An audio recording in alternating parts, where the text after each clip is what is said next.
একটি নৌকা বিশাল একটি সাগরে ভেসে চলে।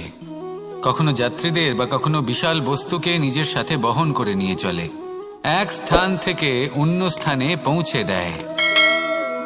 এই নৌকা কখনো সাগরে আটকে পড়ে বা কখনো ডুবে যেতেও পারে, কিন্তু এই নৌকা তখন ডুবে যায় না যখন এর আশেপাশে অধিক মাত্রায় জল থাকে। এটা তখন ডুবে যায় যখন ও নিজের আশেপাশের থাকা জলকে নিজের ভেতরে প্রবেশ করতে দেয়। যখন আস্তে আস্তে এই জল প্রবেশ করতে থাকে, নৌকা ভারী হতে থাকে আর আস্তে আস্তে ডুবে যায়। এটা আমাদের কাছে একটা শিক্ষা। হতেই পারে আমাদের এই সংসারে, আমাদের জীবনে আশেপাশে অনেক বেশি মাত্রায় নেতিবাচক শক্তি থাকবে, ঈর্ষা থাকবে, বিদ্বেষ, ঘৃণা বা ভয় থাকবে, কিন্তু মনের এই নৌকা শুধু তখনই ডুববে যখন আপনি এই নেতিবাচক শক্তিকে নিজের ভেতরে প্রবেশ করতে দেবেন। মনে রাখবেন, এই নেতিবাচক শক্তিকে কখনো নিজের মনে প্রবেশ করতে দেবেন না। প্রবেশ করলেও তাহলে যেন সে সেখানে কোনো স্থান না পায়। শুধু এই বিষয়টা খেয়াল রাখলে আপনার মনের এই নৌকা জীবনের এই সাগরে সব সময় ভেসে থাকবে আর এই মন প্রসন্ন হয়ে বলবে, রাধা রাধা। আপনারা সবাই একটা গাছের পাতাকে দেখুন। যতক্ষণ পর্যন্ত গাছের সাথে, মানে গাছের ডালের সাথে জুড়ে থাকে, সে সবুজ থাকে, বাতাসের সাথে সে নড়তে থাকে। যতক্ষণ পর্যন্ত ও সূর্য থেকে পাওয়া রশ্মির শক্তি গাছে পৌঁছে দেয়, ততক্ষণ ও ডালের সাথে যুক্ত থাকে।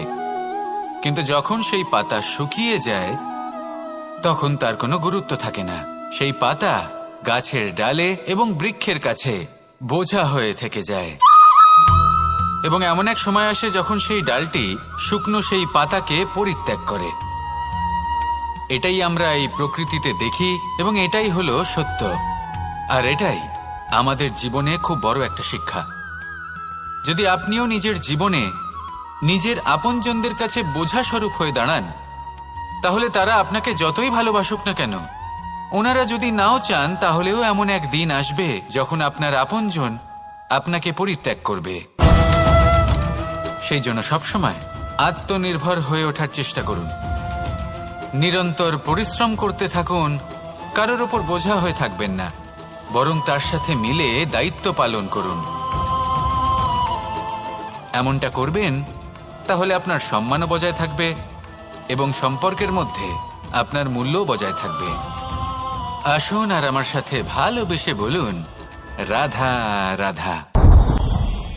আমাদের মধ্যে এমন অনেক মানুষ আছেন যারা বই পড়তে পছন্দ করেন। অনেক মানুষ আছেন যারা ভিন্ন ভিন্ন রকমের কাহিনী পড়েন। এবার পড়তে পড়তে মাঝে এমন একটা অধ্যায় অবশ্যই আসে যা আমাদের হৃদয় স্পর্শ করে যায়। আমরা হৃদয় যন্ত্রণা অনুভব করি, তাও আমরা সেই কাহিনী শেষ পর্যন্ত পড়ি এবং তখন আমরা বুঝতে পারি যে সেই যন্ত্রণাময় অধ্যায়টি কেন এসেছিল, তার থেকে আমরা কি শিক্ষা পেলাম এবং আমরা অবশেষে লক্ষ্যেও পৌঁছলাম। কিন্তু যদি সেই যন্ত্রণাদায়ক অধ্যায়টিতে আপনি থেমে যান, আপনি যদি এটা ভাবেন যে আমি আর পড়তে পারবো না, তাহলে আপনি জানতেও পারবেন না যে পরবর্তীতে কি হতে চলেছে। এই মন দুঃখে ভরে উঠবে, মনে প্রশ্ন আসতেই থাকে যার উত্তর আমরা পাই না, নিজেদের লক্ষ্য বুঝতেই পারি না। এইভাবেই আমাদের জীবনেও যদি এমন কিছু হয় যা অত্যন্ত দুঃখজনক, যদি এমন কোনো কঠিন অধ্যায় আপনার জীবনে আসে, থামবেন না। তাহলে আপনার জীবনের কাহিনীর একটি যন্ত্রণাদায়ক, দুঃখজনক অধ্যায় মাত্র। শেষ পর্যন্ত এই কাহিনীতে টিকে থাকুন, কর্ম করতে থাকুন। আপনি বুঝতে পেরে যাবেন যে এই কঠিন পরিস্থিতি আপনার জীবনে কেন এসেছিল। আপনি শিক্ষাও লাভ করবেন এবং লক্ষ্যও লাভ করবেন। আসুন আমার সাথে ভালোবেসে বলুন, রাধা রাধা।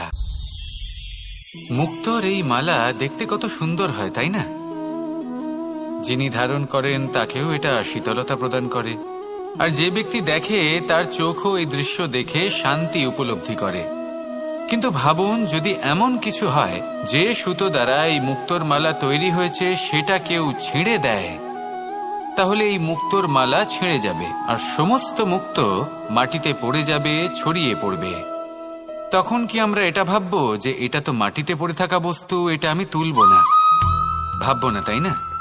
আমরা নিচু হয়ে একটা মুক্তো কুড়িয়ে নিই এবং আবার এদের সুতোর মধ্যে প্রবেশ করাই। কেন? কারণ এই মুক্তো হলো বহুমূল্য। এতে কোনো সন্দেহ নেই যে এই মুক্তো হলো বহুমূল্য। কিন্তু এর থেকেও অনেক বেশি বহুমূল্য হলো আমাদের জীবনে আমাদের সম্পর্ক, আমাদের বন্ধু বান্ধব। এই সম্পর্কেও কখনো কখনো বিবাদ হয়, মনোমালিন্য হয়, এগুলোও ছড়িয়ে যায়। আর সেই সময় এই মুক্তোর মতোই নত হয়ে আমাদের এই সম্পর্কগুলিকে হাতে তুলতে হবে, এদের জুড়তে হবে, এদের আগলে রাখতে হবে, কারণ এদের থেকে বহুমূল্য আর কিছুই নেই। আর যদি এই কাজটা আপনি শিখে নিতে পারেন, তাহলে আপনার জীবনের এই সম্পর্ক, এই বন্ধুত্ব সবসময় আপনাকে বল প্রদান করবে, আনন্দ প্রদান করবে। আর এই মন সুপ্রসন্ন হয়ে বলবে, রাধা রাধা। সুখ এবং দুঃখ এই দুই হলো আমাদের জীবনের অবশ্যম্ভাবী এবং গুরুত্বপূর্ণ অঙ্গ। আমাদের সকলের জীবনে কখনো সুখও আসে, আবার কখনো দুঃখও আসে। আমরা সবসময় ভাবি আমরা কিভাবে সুখ লাভ করব, কিভাবে আমরা দুঃখ থেকে দূরে থাকতে পারি। আর এই জীবনে যা কিছুই ঘটুক না কেন, সে সবকিছু আমরা সুখ এবং দুঃখের মাপদণ্ডে মেপে থাকি। এবার এখানে একটা ছোট্ট বিষয় আছে, এটা ভেবে দেখতে হবে যে কে আসলে সুখী ব্যক্তি। সুখী ব্যক্তি হলেন তিনি যিনি নিজের জীবনে নিজের কর্মের বিশ্লেষণ করে থাকেন, সেই বুঝে পদক্ষেপ নেন। উনি কি করতে চলেছেন সেটা উনি জানেন। আর যদি ওনার কোনো দোষ থাকে বা ভুল থাকে, তাহলে সেগুলো শুধরে নিয়ে এগিয়ে চলেন। সেই জন্য উনি সুখী হন। অন্যদিকে যে ব্যক্তি দুঃখী, তিনি কি করেন? তিনি নিজের উপর নয়, অন্যের উপর নিজের নজর রাখেন, যে তিনি কি করছেন, কিভাবে কর্ম করছেন। ওনারা অন্যের নিন্দা করেন, অন্যের সাফল্য দেখে ঈর্ষা করেন, ক্রুদ্ধ হয়ে যান, ওনাদের বাধা দিতে চেষ্টা করেন। সেই জন্যই তো ওনারা দুঃখী হন। এই সংসারে এমন অনেক ব্যক্তি আছেন যারা এই কারণে দুঃখী নন যে তাদের জীবনে দুঃখ আছে। তারা এই কারণে দুঃখ পান কারণ অন্যের জীবন অনেক বেশি সুখের। দেখুন, শেষ পর্যন্ত আপনাকে নিজের কর্মের প্রতি মনোসংযোগ করতেই হবে, অন্যের প্রতি নয়। কারণ আপনার জীবনে আপনার কর্ম হলো এমন একটা জিনিস যা আপনার নিয়ন্ত্রণে আছে। নিরন্তর চেষ্টা করতে থাকুন, নিজের কর্মকে বুঝতে শিখুন, শুধরে নিন, নিজেকে শ্রেষ্ঠ করে তুলুন। তখন সাফল্য নিজে থেকে আপনার কাছে আসবে, আর এই মন প্রসন্ন হয়ে বলবে, রাধা রাধা। এই সংসারে এমন কোন আবেগ আছে যা সবসময় কটু বলে মনে হয়, কিন্তু সবার শেষে এটি সব থেকে বেশি মধুর উপলব্ধি প্রদান করে, সব থেকে বেশি মধুর অনুভূতি প্রদান করে। উত্তর পেলেন? পেলেন না? আপনাকে একটা উদাহরণ দিই। যখন মাতা সীতাকে অপহরণ করা হয়েছিল, তখন শ্রীরাম অপেক্ষা করেছিলেন 4 মাস পর্যন্ত। উনি খুঁজতে চেয়েছিলেন, কিন্তু উনি ওনার খোঁজ বন্ধ রেখেছিলেন। কল্পনা করে দেখুন ওনার কতটা যন্ত্রণা হয়েছিল। উনি শুধু অপেক্ষা করছিলেন, কারণ তখন বর্ষা ছিল। অনেক দিন পর্যন্ত সূর্যের আলো দেখা যায়নি। উনি জানতেন এরকম সময় বানর সেনার পক্ষে বনের মধ্যে পথ খোঁজা খুবই কঠিন কাজ হবে। সাগর পার করা অত্যন্ত কঠিন হয়ে দাঁড়াবে। তারা হয়তো বনের মধ্যে পথ হারিয়ে ফেলবে। উনি অপেক্ষা করলেন, আর এই অপেক্ষার ফল হিসেবে উনি কি লাভ করলেন? সাগরে সেতু নির্মাণ করলেন এবং মাতা সীতাকে সসম্মানে আবার ফিরিয়ে আনলেন। যদি শ্রীরাম অপেক্ষা না করতেন, তাহলে হয়তো এই সবকিছু কখনোই সম্ভব হতো না। এটাই হলো শক্তি ধৈর্যের। এটাই হলো আমাদের কাছে শিক্ষা। এই ধৈর্যই প্রত্যেকবার আমাদের অত্যন্ত কঠিন বলে মনে হয়। ধৈর্য ধরা অত্যন্ত কঠিন, কিন্তু অবশেষে এটাই সব থেকে শ্রেষ্ঠ ফল দান করে। সব থেকে মধুর উপলব্ধি, সব থেকে মধুর অনুভূতি প্রদান করে। তাই ধৈর্য ধরে থাকুন, সবকিছু শুভ হবে। আর তখন এই মন প্রফুল্ল হয়ে বলবে, রাধা রাধা। এই সংসারে সব থেকে ভয়ানক এবং গভীর অন্ধকার কোনটা? সেটা যখন মেঘ সূর্যকে ঢেকে দেয় এবং সংসার অন্ধকারাচ্ছন্ন হয়ে ওঠে, নাকি তখন যখন সূর্যাস্তের সময় ঘনিয়ে আসে, সূর্য ঢলে যায় এবং এই সংসারে অন্ধকার ছেয়ে যায়, নাকি সেই অমাবস্যার রাত্রি যখন চতুর্দিকে ঘন অন্ধকার থাকে এবং চন্দ্রমার প্রকাশ কোথাও থাকে না? না, এই সংসারে সব থেকে বেশি ভয়ানক অন্ধকার হলো মানসিকতার অন্ধকার।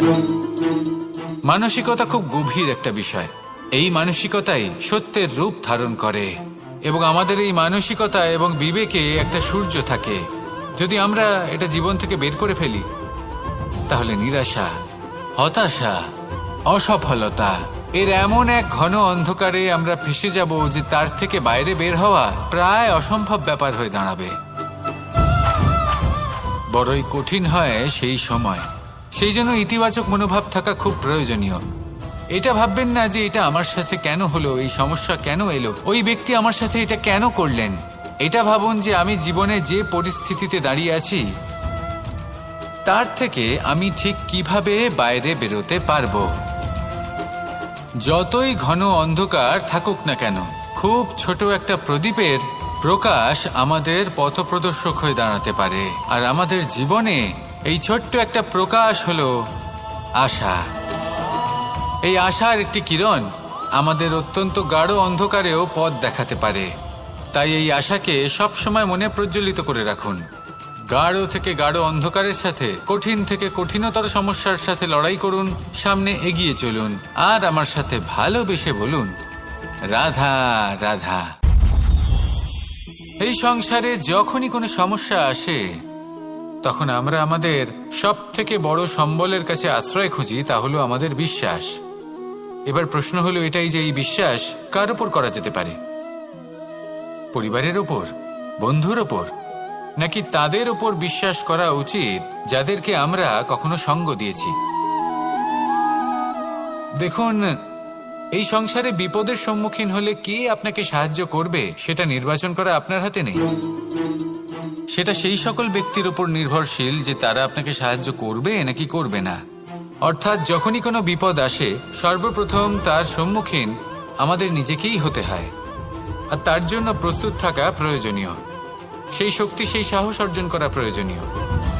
দেখুন, যখনই অন্ধকার আসে তখন সবার আগে কে আপনাকে ত্যাগ করে চলে যায়? আপনার নিজেরই ছায়া। এই অন্ধকারের সম্মুখীন হতে হয় অন্তরের প্রদীপের দ্বারা, অন্তরের আত্মা দ্বারা। তবেই আপনি অন্ধকারের ওপর জয়লাভ করতে পারবেন। সেই জন্য যে বিপদই আসুক না কেন, নিজেকে তার জন্য প্রস্তুত রাখা উচিত। সেই সাহস নিয়ে আসুন। এমন কোনো বিপদ নেই যা আপনাকে ভেঙে দিতে পারে। আসুন আমার সাথে ভালোবেসে বলুন, রাধা রাধা। আমাদের সকলের জীবনেই দুই ধরনের ব্যক্তি থাকেন, বন্ধু এবং শত্রু। তারা হলেন আমাদের প্রিয় বন্ধু, যারা আমাদের জীবনে সবসময় আমাদের পাশে থাকেন। কখনো কখনো আমরা তাদের জন্য কিছুই করি না, তাও তারা আমাদের আনন্দ প্রদান করেন, ভালোবাসা প্রদান করেন। আর অন্যদিকে থাকে আমাদের শত্রু।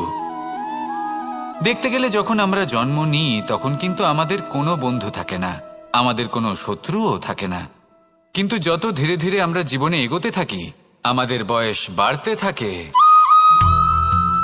তখন আমাদের বন্ধু আর শত্রু এই দুইয়ের সংখ্যা বাড়তে থাকে। আর সেই সবকিছু নির্ভর করছে আমাদের কথার ওপর এবং আমাদের ব্যবহারের ওপর।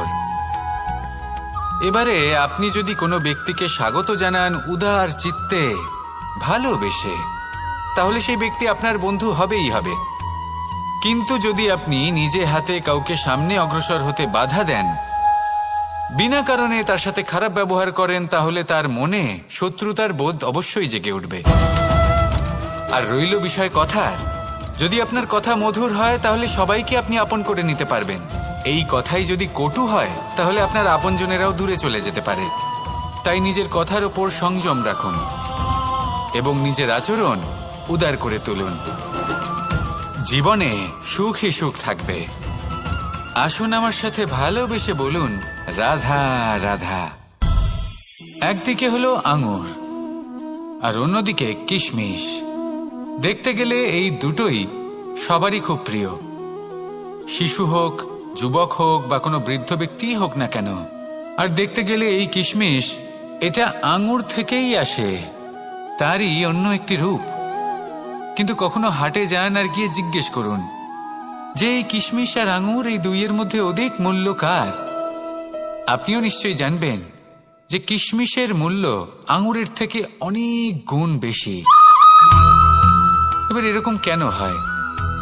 এর পেছনে কি কারণ থাকতে পারে? একদিকে হলো সেই আঙুর যা টাটকা অবস্থায় গাছ থেকে পেড়ে খাওয়া যায়, আর অন্যদিকে হলো কিশমিশ যাকে মাসের পর মাস রোদে ফেলে রাখা হয়। একদিকে আঙুর যা কিনা অত্যন্ত রসালো, আর কিশমিশে কোনো রসই নেই। একটি হলো অত্যন্ত কোমল এবং সুন্দর, অন্যটি অমসৃণ এবং তাতে বিন্দুমাত্র সৌন্দর্য নেই, তাও তার মূল্য বেশি। এইসব কেন হয়? এই কারণেই হয় কারণ সেই আঙুর অনেক মাস পর্যন্ত রোদ সহ্য করে থাকে, কষ্ট সহ্য করে থাকে, তবেই সেই আঙুর কিশমিশে পরিণত হয়। এবার জীবনের কড়া রোদ যাকে সহ্য করতে হয় তার সাথেও এটাই হয়ে থাকে, তারও মূল্য আপনা থেকেই বৃদ্ধি পায়। আপনার জীবনে আপনার গুণ, আপনার প্রতিভা তা অত্যন্ত গুরুত্বপূর্ণ। কিন্তু যখন আপনি অভিজ্ঞতা লাভ করেন তখনই সেই অভিজ্ঞতা আপনার গুণ এবং প্রতিভাকে আরও অনেক বেশি শ্রেষ্ঠ করে তোলে। তাই জীবনের কঠোর রোদের মধ্যেও দাঁড়িয়ে থাকাটা শিখে নিন, সাহসের সাথে কঠিন পরিস্থিতির সম্মুখীন হওয়াটা শিখে নিন। ঠিক এইভাবেই অভিজ্ঞতা লাভ করতে হয়, আর এই অভিজ্ঞতা আপনার মূল্য বৃদ্ধি করতেই থাকবে, করতেই থাকবে। আর তখন এই মন প্রসন্ন হয়ে বলবে রাধা রাধা। এই সংসারে সব থেকে বড় ব্যক্তি কে? আপনি বলবেন এ কেমন ধরনের প্রশ্ন? কিন্তু এটা হলো সব থেকে উচিত প্রশ্ন। কেউ এর উত্তর দেবে যে সেই মহাপ্রতাপী রাজা, তিনি হলেন সব থেকে বড় ব্যক্তি, সেই বড় রাজনীতিবিদ, তিনিই সব থেকে বড় ব্যক্তি। আমি আপনাকে জানাই যে সংসারের সব থেকে বড় ব্যক্তি হলেন তিনি, যার সাথে দেখা করলে আপনি নিজেকে ছোট মনে করবেন না। কোনো ব্যক্তি যিনি সব থেকে বেশি শক্তিশালী, আপনি যদি তার সামনে যান তাহলে উনি আপনার অন্তরের শক্তিকে বাইরে বের করে আনবে, আপনার অন্তরের লুকিয়ে থাকা শক্তিকে জাগ্রত করতে প্রেরণা প্রদান করবে। তিনি হলেন বড় ব্যক্তি, তিনি হলেন মহান ব্যক্তি। তিনি নন যিনি নিজের বল এবং ঐশ্বর্য দ্বারা আপনাকে তার সামনে ছোট প্রমাণ করবেন। এবং সেই জন্য মহাদেব আমার আরাধ্য হলেন আমার খুব প্রিয়। কারণ রাজা হোক বা ফকির, কেউ যদি ওনার সামনে যান তাহলে সে নিজেকে ছোট মনে করেন না। আপনিও যদি জীবনে অনেক বড় হতে চান তাহলে কাউকে কখনো নিজেকে ছোট মনে করতে দেবেন না। তার অন্তরে বড় হয়ে ওঠার প্রেরণা প্রদান করুন। আসুন আমার সাথে ভালোবেসে বলুন রাধা রাধা। এই সংসারের একটা নিয়ম আছে, বা বলতে পারেন লোকে তাই বলে, যে শক্তিশালী হয় সে শক্তিহীনকে নত করে দেয়। এমনটাই হয়, তাই না? আবশ্যক নয়। কখনো কখনো এমনও হয় একজন অসমর্থ ব্যক্তি সমর্থ ব্যক্তিকে নত করে দেন। এটা সম্ভব, এও হতে পারে। আর এটা তখন হতে পারে যখন তার মধ্যে ভালোবাসার শক্তি থাকে। ভালোবাসার শক্তি এই সংসারে সব থেকে বড় শক্তি হয়। এই ভালোবাসার শক্তি দ্বারাই নির্ধন সুদামা আমাকে দিয়ে নিজের পা ধুইয়ে নিল, কিছু না বলেই, কিছু না চেয়েই। এই কর্মের আধার ছিল শুধুমাত্র ভালোবাসা। খুব শক্তিশালী হয় এই ভালোবাসা। ভালোবাসার শক্তি দ্বারাই আপনি হিমালয় পর্বতকে নত করতে পারেন, তাহলে কি অসম্ভব হতে পারে? এই ভালোবাসার শক্তির সঞ্চার করুন, আর এই ভালোবাসার সাথেই বলুন রাধা রাধা।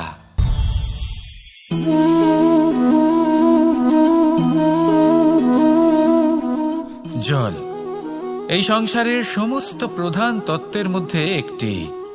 এই জল যে কোনো জ্বালা দূর করে, আগুনকে নিভিয়ে দেওয়ার ক্ষমতা রাখে, অবিরল অবিচল ভাবে প্রবাহিত হতে পারে, একে কেউ বাধা দিতে পারে না। এর পথে বাধা সৃষ্টি করলে নিজের পথ নিজেই খুঁজে নেবে বা সে নিজেই নিজের পথ বানিয়ে নেবে, কিন্তু কখনো থামবে না। এই জল হলো মহান, আর এর একটা মহান গুণ আছে, এর নিজস্ব কোনো রং নেই। কিন্তু যখন মেঘ থেকে বৃষ্টি রূপে পৃথিবীতে ঝরে পড়ে, তখন সমস্ত সংসারকে রঙিন করে তোলে।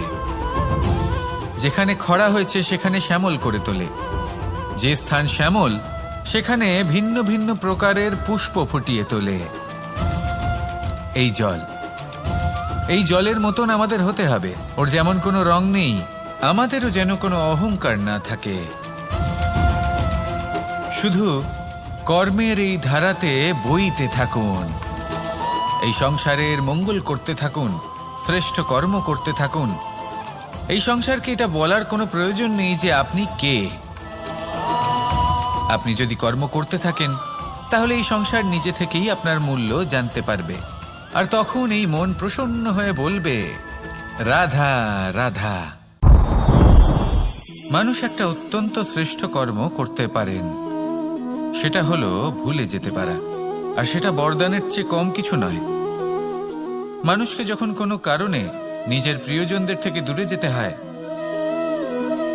তখন মনে দুঃখ জাগ্রত হয়, তিনি সেই দুঃখকে ভুলতে পারেন।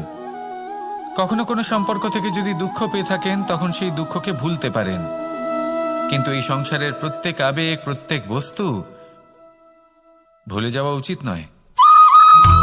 বিশেষ করে আমাদের প্রিয়জন, আমাদের পরিবারের সদস্য, যখন এই সংসার থেকে ওনারা চলে যান, তখন যে সৎকর্ম ওনারা করেছেন, যে প্রেরণা ওনারা আমাদের প্রদান করেছেন, কখনো ভুলে যাওয়া উচিত নয়। যখন আপনি কোনো উঁচু স্থানে পৌঁছে যান, আপনি সাফল্য লাভ করেন, তখন সেই সকল বন্ধুদের ভোলা উচিত নয় যারা আপনার সাথে আরম্ভ থেকে ছিল, যারা সবসময় আপনাকে সাহায্য করেছে। আর সবথেকে গুরুত্বপূর্ণ কথা, আপনার বয়স যতই বৃদ্ধি পাক না কেন, মাতা পিতাকে কখনো ভুলবেন না। আপনি যতই বড় হন না কেন, আপনি তাদের সন্তানই থাকবেন, অভিজ্ঞতার দিক থেকে ওনাদের থেকে ছোটই থাকবেন। তাই সবসময় নিজের মাতা পিতাকে নিজের সাথে রাখুন, কখনো তাদের ভুলবেন না। সেই সকল ব্যক্তিদের ভুলে যাবেন না যারা দুঃখের দিনে আপনার সাথে ছিল, তবেই জীবনে সুখ পাবেন। আসুন আর আমার সাথে ভালোবেসে বলুন, রাধা রাধা। আমাদের মধ্যে এমন অনেক মানুষ আছেন যারা বই পড়তে পছন্দ করেন, অনেক মানুষ আছেন যারা ভিন্ন ভিন্ন রকমের কাহিনী পড়েন। এবার পড়তে পড়তে মাঝে এমন একটা অধ্যায় অবশ্যই আসে যা আমাদের হৃদয় স্পর্শ করে যায়। আমরা হৃদয় যন্ত্রণা অনুভব করি, তাও আমরা সেই কাহিনী শেষ পর্যন্ত পড়ি, এবং তখন আমরা বুঝতে পারি যে সেই যন্ত্রণাময় অধ্যায়টি কেন এসেছিল, তার থেকে আমরা কি শিক্ষা পেলাম, এবং আমরা অবশেষে লক্ষ্যেও পৌঁছলাম। কিন্তু যদি সেই যন্ত্রণাদায়ক অধ্যায়টিতে আপনি থেমে যান, আপনি যদি এটা ভাবেন যে আমি আর পড়তে পারবো না, তাহলে আপনি জানতেও পারবেন না যে পরবর্তীতে কি হতে চলেছে। এই মন দুঃখে ভরে উঠবে, মনে প্রশ্ন আসতেই থাকে যার উত্তর আমরা পাই না, নিজেদের লক্ষ্য বুঝতেই পারি না। এইভাবেই আমাদের জীবনেও যদি এমন কিছু হয় যা অত্যন্ত দুঃখজনক, যদি এমন কোনো কঠিন অধ্যায় আপনার জীবনে আসে, থামবেন না। তাহলে আপনার জীবনের কাহিনীর একটি যন্ত্রণাদায়ক, দুঃখজনক অধ্যায় মাত্র। শেষ পর্যন্ত এই কাহিনীতে টিকে থাকুন, কর্ম করতে থাকুন। আপনি বুঝতে পেরে যাবেন যে এই কঠিন পরিস্থিতি আপনার জীবনে কেন এসেছিল। আপনি শিক্ষাও লাভ করবেন এবং লক্ষ্যও লাভ করবেন। আসুন আমার সাথে ভালোবেসে বলুন, রাধা রাধা। মুক্তোর এই মালা দেখতে কত সুন্দর হয়, তাই না?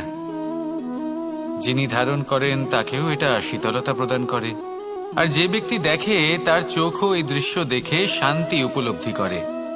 কিন্তু ভাবুন, যদি এমন কিছু হয় যে সুতো দ্বারা এই মুক্তোর মালা তৈরি হয়েছে সেটা কেউ ছিঁড়ে দেয়, তাহলে এই মুক্তোর মালা ছিঁড়ে যাবে আর সমস্ত মুক্তো মাটিতে পড়ে যাবে, ছড়িয়ে পড়বে। তখন কি আমরা এটা ভাববো যে এটা তো মাটিতে পড়ে থাকা বস্তু, এটা আমি তুলব না? ভাববো না, তাই না? আমরা নিচু হয়ে একটা মুক্তো কুড়িয়ে নিই এবং আবার এদের সুতোর মধ্যে প্রবেশ করাই। কেন? কারণ এই মুক্তো হলো বহুমূল্য। এতে কোনো সন্দেহ নেই যে এই মুক্তো হলো বহুমূল্য। কিন্তু এর থেকেও অনেক বেশি বহুমূল্য হলো আমাদের জীবনে আমাদের সম্পর্ক, আমাদের বন্ধু বান্ধব। এই সম্পর্কেও কখনো কখনো বিবাদ হয়, মনোমালিন্য হয়, এগুলোও ছড়িয়ে যায়। আর সেই সময় এই মুক্তোর মতোই নত হয়ে আমাদের এই সম্পর্কগুলিকে হাতে তুলতে হবে, এদের জুড়তে হবে, এদের আগলে রাখতে হবে, কারণ এদের থেকে বহুমূল্য আর কিছুই নেই। আর যদি এই কাজটা আপনি শিখে নিতে পারেন, তাহলে আপনার জীবনের এই সম্পর্ক, এই বন্ধুত্ব সবসময় আপনাকে বল প্রদান করবে, আনন্দ প্রদান করবে। আর এই মন সুপ্রসন্ন হয়ে বলবে, রাধা রাধা। সুখ এবং দুঃখ এই দুই হলো আমাদের জীবনের অবশ্যম্ভাবী এবং গুরুত্বপূর্ণ অঙ্গ। আমাদের সকলের জীবনে কখনো সুখও আসে, আবার কখনো দুঃখও আসে। আমরা সবসময় ভাবি আমরা কিভাবে সুখ লাভ করব, কিভাবে আমরা দুঃখ থেকে দূরে থাকতে পারি। আর এই জীবনে যা কিছুই ঘটুক না কেন, সেই সব কিছু আমরা সুখ এবং দুঃখের মাপদণ্ডে মেপে থাকি। এবার এখানে একটা ছোট্ট বিষয় আছে, এটা ভেবে দেখতে হবে যে কে আসলে সুখী ব্যক্তি। সুখী ব্যক্তি হলেন তিনি যিনি নিজের জীবনে নিজের কর্মের বিশ্লেষণ করে থাকেন, সেই বুঝে পদক্ষেপ নেন। উনি কি করতে চলেছেন সেটা উনি জানেন। আর যদি ওনার কোনো দোষ থাকে বা ভুল থাকে, তাহলে সেগুলো শুধরে নিয়ে এগিয়ে চলেন। সেই জন্য উনি সুখী হন। অন্যদিকে যে ব্যক্তি দুঃখী, তিনি কি করেন? তিনি নিজের উপর নয়, অন্যের উপর নিজের নজর রাখেন, যে তিনি কি করছেন, কিভাবে কর্ম করছেন। ওনারা অন্যের নিন্দা করেন, অন্যের সাফল্য দেখে ঈর্ষা করেন, ক্রুদ্ধ হয়ে যান, ওনাদের বাধা দিতে চেষ্টা করেন। সেই জন্যই তো ওনারা দুঃখী হন। এই সংসারে এমন অনেক ব্যক্তি আছেন যারা এই কারণে দুঃখী নন যে তাদের জীবনে দুঃখ আছে। তারা এই কারণে দুঃখ পান কারণ অন্যের জীবন অনেক বেশি সুখের। দেখুন, শেষ পর্যন্ত আপনাকে নিজের কর্মের প্রতি মনোসংযোগ করতেই হবে, অন্যের প্রতি নয়। কারণ আপনার জীবনে আপনার কর্ম হলো এমন একটা জিনিস যা আপনার নিয়ন্ত্রণে আছে। নিরন্তর চেষ্টা করতে থাকুন, নিজের কর্মকে বুঝতে শিখুন, শুধরে নিন, নিজেকে শ্রেষ্ঠ করে তুলুন। তখন সাফল্য নিজে থেকে আপনার কাছে আসবে, আর এই মন প্রসন্ন হয়ে বলবে, রাধা রাধা। এই সংসারে এমন কোন আবেগ আছে যা সবসময় কটু বলে মনে হয়, কিন্তু সবার শেষে এটি সব থেকে বেশি মধুর উপলব্ধি প্রদান করে, সব থেকে বেশি মধুর অনুভূতি প্রদান করে। উত্তর পেলেন? পেলেন না? আপনাকে একটা উদাহরণ দিই। যখন মাতা সীতাকে অপহরণ করা হয়েছিল, তখন শ্রীরাম অপেক্ষা করেছিলেন 4 মাস পর্যন্ত। উনি খুঁজতে চেয়েছিলেন, কিন্তু উনি ওনার খোঁজ বন্ধ রেখেছিলেন। কল্পনা করে দেখুন ওনার কতটা যন্ত্রণা হয়েছিল। উনি শুধু অপেক্ষা করছিলেন, কারণ তখন বর্ষা ছিল। অনেক দিন পর্যন্ত সূর্যের আলো দেখা যায়নি। উনি জানতেন এরকম সময় বানর সেনার পক্ষে বনের মধ্যে পথ খোঁজা খুবই কঠিন কাজ হবে, সাগর পার করা অত্যন্ত কঠিন হয়ে দাঁড়াবে। তারা হয়তো বনের মধ্যে পথ হারিয়ে ফেলবে। উনি অপেক্ষা করলেন, আর এই অপেক্ষার ফল হিসেবে উনি কি লাভ করলেন? সাগরে সেতু নির্মাণ করলেন এবং মাতা সীতাকে সসম্মানে আবার ফিরিয়ে আনলেন। যদি শ্রীরাম অপেক্ষা না করতেন, তাহলে হয়তো এই সব কিছু কখনোই সম্ভব হতো না। এটাই হলো শক্তি ধৈর্যের। এটাই হলো আমাদের কাছে শিক্ষা। এই ধৈর্যই প্রত্যেকবার আমাদের অত্যন্ত কঠিন বলে মনে হয়। ধৈর্য ধরা অত্যন্ত কঠিন, কিন্তু অবশেষে এটাই সব থেকে শ্রেষ্ঠ ফল দান করে, সব থেকে মধুর উপলব্ধি, সব থেকে মধুর অনুভূতি প্রদান করে। তাই ধৈর্য ধরে থাকুন, সবকিছু শুভ হবে। আর তখন এই মন প্রফুল্ল হয়ে বলবে, রাধা রাধা। এই সংসারে সব থেকে ভয়ানক এবং গভীর অন্ধকার কোনটা?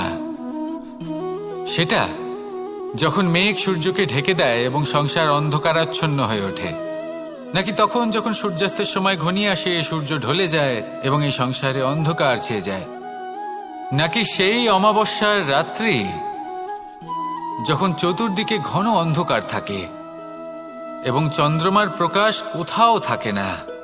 না, এই সংসারে সব থেকে বেশি ভয়ানক অন্ধকার হলো মানসিকতার অন্ধকার। মানসিকতা খুব গভীর একটা বিষয়। এই মানসিকতাই সত্যের রূপ ধারণ করে এবং আমাদের এই মানসিকতা এবং বিবেকে একটা সূর্য থাকে। যদি আমরা এটা জীবন থেকে বের করে ফেলি, তাহলে নিরাশা, হতাশা, অসফলতা এর এমন এক ঘন অন্ধকারে আমরা ফেসে যাব যে তার থেকে বাইরে বের হওয়া প্রায় অসম্ভব ব্যাপার হয়ে দাঁড়াবে। বড়ই কঠিন হয় সেই সময়। সেই জন্য ইতিবাচক মনোভাব থাকা খুব প্রয়োজনীয়। এটা ভাববেন না যে এটা আমার সাথে কেন হলো, এই সমস্যা কেন এলো, ওই ব্যক্তি আমার সাথে এটা কেন করলেন। এটা ভাবুন যে আমি জীবনে যে পরিস্থিতিতে দাঁড়িয়ে আছি তার থেকে আমি ঠিক কিভাবে বাইরে বেরোতে পারবো।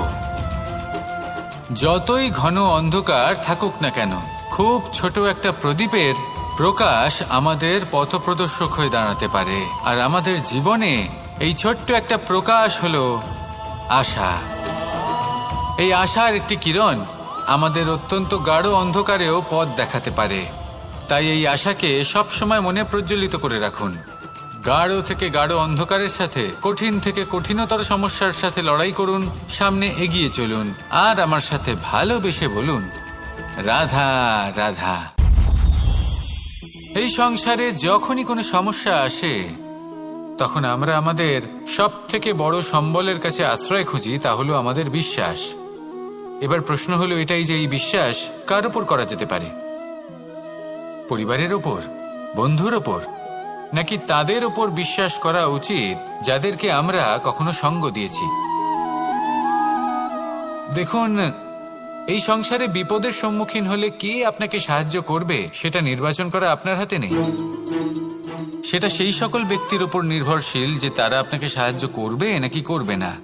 অর্থাৎ যখনই কোনো বিপদ আসে, সর্বপ্রথম তার সম্মুখীন আমাদের নিজেকেই হতে হয়, আর তার জন্য প্রস্তুত থাকা প্রয়োজনীয়। সেই শক্তি, সেই সাহস অর্জন করা প্রয়োজনীয়। দেখুন, যখনই অন্ধকার আসে তখন সবার আগে কে আপনাকে ত্যাগ করে চলে যায়? আপনার নিজেরই ছায়া। এই অন্ধকারের সম্মুখীন হতে হয় অন্তরের প্রদীপের দ্বারা, অন্তরের আত্মা দ্বারা। তবেই আপনি অন্ধকারের ওপর জয়লাভ করতে পারবেন। সেই জন্য যে বিপদই আসুক না কেন, নিজেকে তার জন্য প্রস্তুত রাখা উচিত। সেই সাহস নিয়ে আসুন। এমন কোনো বিপদ নেই যে আপনাকে ভেঙে দিতে পারে। আসুন আমার সাথে ভালোবেসে বলুন, রাধা রাধা। আমাদের সকলের জীবনেই দুই ধরনের ব্যক্তি থাকেন, বন্ধু এবং শত্রু। তারা হলেন আমাদের প্রিয় বন্ধু, যারা আমাদের জীবনে সবসময় আমাদের পাশে থাকেন। কখনো কখনো আমরা তাদের জন্য কিছুই করি না, তাও তারা আমাদের আনন্দ প্রদান করেন, ভালোবাসা প্রদান করেন। আর অন্যদিকে থাকে আমাদের শত্রু। দেখতে গেলে যখন আমরা জন্ম নিই তখন কিন্তু আমাদের কোনো বন্ধু থাকে না, আমাদের কোনো শত্রুও থাকে না। কিন্তু যত ধীরে ধীরে আমরা জীবনে এগোতে থাকি, আমাদের বয়স বাড়তে থাকে, তখন আমাদের বন্ধু আর শত্রু এই দুইয়ের সংখ্যা বাড়তে থাকে। আর সেই সবকিছু নির্ভর করছে আমাদের কথার ওপর এবং আমাদের ব্যবহারের ওপর। এবারে আপনি যদি কোনো ব্যক্তিকে স্বাগত জানান উদার চিত্তে, ভালোবেসে, তাহলে সেই ব্যক্তি আপনার বন্ধু হবেই হবে। কিন্তু যদি আপনি নিজে হাতে কাউকে সামনে অগ্রসর হতে বাধা দেন, বিনা কারণে তার সাথে খারাপ ব্যবহার করেন, তাহলে তার মনে শত্রুতার বোধ অবশ্যই জেগে উঠবে। আর রইল বিষয় কথার, যদি আপনার কথা মধুর হয় তাহলে সবাইকে আপনি আপন করে নিতে পারবেন। এই কথাই যদি কটু হয় তাহলে আপনার আপনজনেরাও দূরে চলে যেতে পারে। তাই নিজের কথার ওপর সংযম রাখুন এবং নিজের আচরণ উদার করে তুলুন। জীবনে সুখই সুখ থাকবে। আসুন আমার সাথে ভালোবেসে বলুন, রাধা রাধা। একদিকে হলো আঙুর আর অন্যদিকে কিশমিশ। দেখতে গেলে এই দুটোই সবারই খুব প্রিয়। শিশু হোক, যুবক হোক বা কোনো বৃদ্ধ ব্যক্তি হোক না কেন। আর দেখতে গেলে এই কিশমিশ, এটা আঙুর থেকেই আসে, তারই অন্য একটি রূপ। কিন্তু কখনো হাটে যান আর গিয়ে জিজ্ঞেস করুন যে এই কিশমিশ আর আঙুর, এই দুইয়ের মধ্যে অধিক মূল্য কার? আপনিও নিশ্চয়ই জানবেন যে কিশমিশের মূল্য আঙুরের থেকে অনেক গুণ বেশি। এবার এরকম কেন হয়? এর পেছনে কি কারণ থাকতে পারে? একদিকে হলো সেই আঙুর যা টাটকা অবস্থায় গাছ থেকে পেড়ে খাওয়া যায়, আর অন্যদিকে হলো কিশমিশ যাকে মাসের পর মাস রোদে ফেলে রাখা হয়।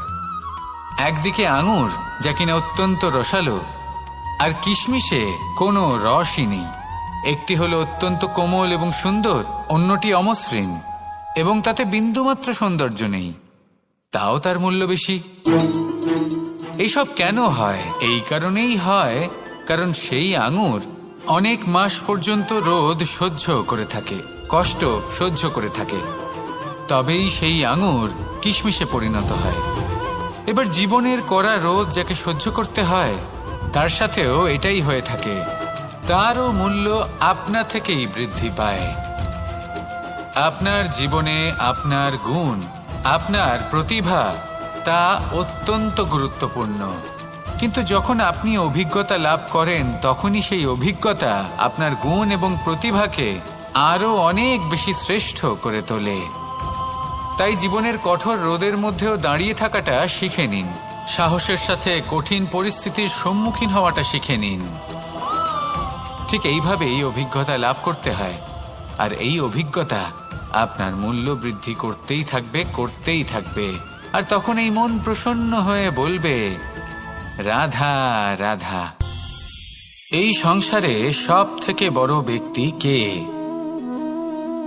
আপনি বলবেন, এই কেমন ধরনের প্রশ্ন? কিন্তু এটা হলো সব থেকে উচিত প্রশ্ন। কেউ এর উত্তর দেবে যে সেই মহাপ্রতাপী রাজা, তিনি হলেন সব থেকে বড় ব্যক্তি, সেই বড় রাজনীতিবিদ, তিনিই সব থেকে বড় ব্যক্তি। আমি আপনাকে জানাই যে সংসারের সব থেকে বড় ব্যক্তি হলেন তিনি, যার সাথে দেখা করলে আপনি নিজেকে ছোট মনে করবেন না। কোনো ব্যক্তি যিনি সব থেকে বেশি শক্তিশালী, আপনি যদি তার সামনে যান, তাহলে উনি আপনার অন্তরের শক্তিকে বাইরে বের করে আনবে। আপনার অন্তরের লুকিয়ে থাকা শক্তিকে জাগ্রত করতে প্রেরণা প্রদান করবে। তিনি হলেন বড় ব্যক্তি, তিনি হলেন মহান ব্যক্তি। তিনি নন যিনি নিজের বল এবং ঐশ্বর্য দ্বারা আপনাকে তার সামনে ছোট প্রমাণ করবেন। এবং সেই জন্য মহাদেব আমার আরাধ্য হলেন আমার খুব প্রিয়। কারণ রাজা হোক বা ফকির, কেউ যদি ওনার সামনে যান তাহলে সে নিজেকে ছোট মনে করেন না।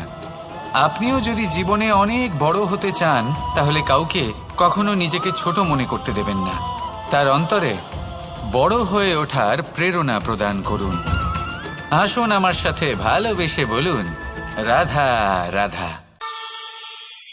এই সংসারের একটা নিয়ম আছে, বা বলতে পারেন লোকে তাই বলে, যে শক্তিশালী হয় সে শক্তিহীনকে নত করে দেয়। এমনটাই হয়, তাই না? আবশ্যক নয়। কখনো কখনো এমনও হয় একজন অসমর্থ ব্যক্তি সমর্থ ব্যক্তিকে নত করে দেন। এটা সম্ভব, এও হতে পারে। আর এটা তখন হতে পারে যখন তার মধ্যে ভালোবাসার শক্তি থাকে। ভালোবাসার শক্তি এই সংসারে সব থেকে বড় শক্তি হয়। এই ভালোবাসার শক্তি দ্বারাই নির্ধন সুদামা আমাকে দিয়ে নিজের পা ধুইয়ে নিল, কিছু না বলেই, কিছু না চেয়েই। এই কর্মের আধার ছিল শুধুমাত্র ভালোবাসা। খুব শক্তিশালী হয় এই ভালোবাসা। ভালোবাসার শক্তি দ্বারাই আপনি হিমালয় পর্বতকে নত করতে পারেন, তাহলে কি অসম্ভব হতে পারে? এই ভালোবাসার শক্তির সঞ্চার করুন আর এই ভালোবাসার সাথেই বলুন রাধা রাধা।